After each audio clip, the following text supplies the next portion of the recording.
മഹാകവി കുമാരനാശാന്റെ ചിന്താവിഷ്ടിയായ സീതയിലെ വികാരനിർഭരമായൊരു സന്ദർഭത്തിന് മോഹിനിയാട്ടത്തിലൂടെ രംഗാവിഷ്കാരമൊരുങ്ങുന്നു.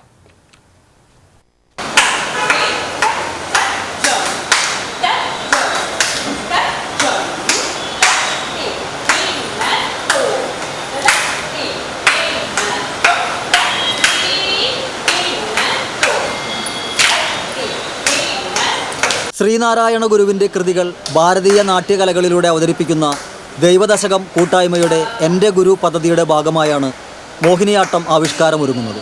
മോഹിനിയാട്ട കച്ചേരിയിൽ നൃത്തത്തിനും നൃത്യത്തിനും ഒരുപോലെ പ്രാധാന്യമുള്ള വർണ്ണത്തിലാണ് 20 മിനിറ്റോളം ദൈർഘ്യമുള്ള നൃത്താവിഷ്കാരത്തിലൂടെ ചിന്താവിഷ്ടയായ സീത കലാസ്വാദകരിലേക്ക് എത്തുന്നത്. കുമാരനാശാൻ്റെ ചിന്താവിഷ്ടയായ സീതയിലെ 44 മുതൽ 55 വരെ ശ്ലോകങ്ങളിലെ കഥാസന്ദർഭമാണ് നൃത്താവിഷ്കാരത്തിൻ്റെ പ്രമേയം. തന്നോടൊപ്പം വാൽമീകി ആശ്രമത്തിൽ കഴിയുന്ന ലവകുശന്മാരെ ശ്രീരാമരാജധാനിയിലേക്ക് കൊണ്ടുപോകുന്ന സന്ദർഭത്തിലുള്ള സീതയുടെ വിചാരങ്ങൾക്കാണ് മോഹിനിയാട്ടത്തിലൂടെ പുതിയ രംഗഭാഷ്യം ചമയ്ക്കുന്നത്.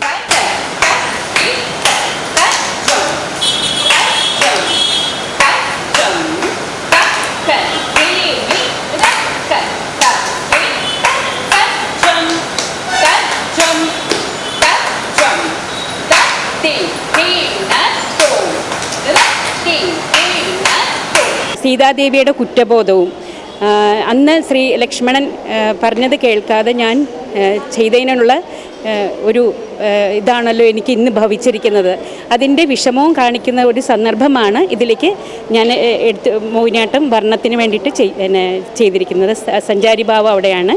പറഞ്ഞ വാക്കുകൾ കേൾക്കാതെ ഞാൻ ചെയ്തതിൻ്റെ ഒരു അപരാധം ഞാൻ ഇന്ന് അനുഭവിച്ചുകൊണ്ടിരിക്കുന്നുണ്ട്.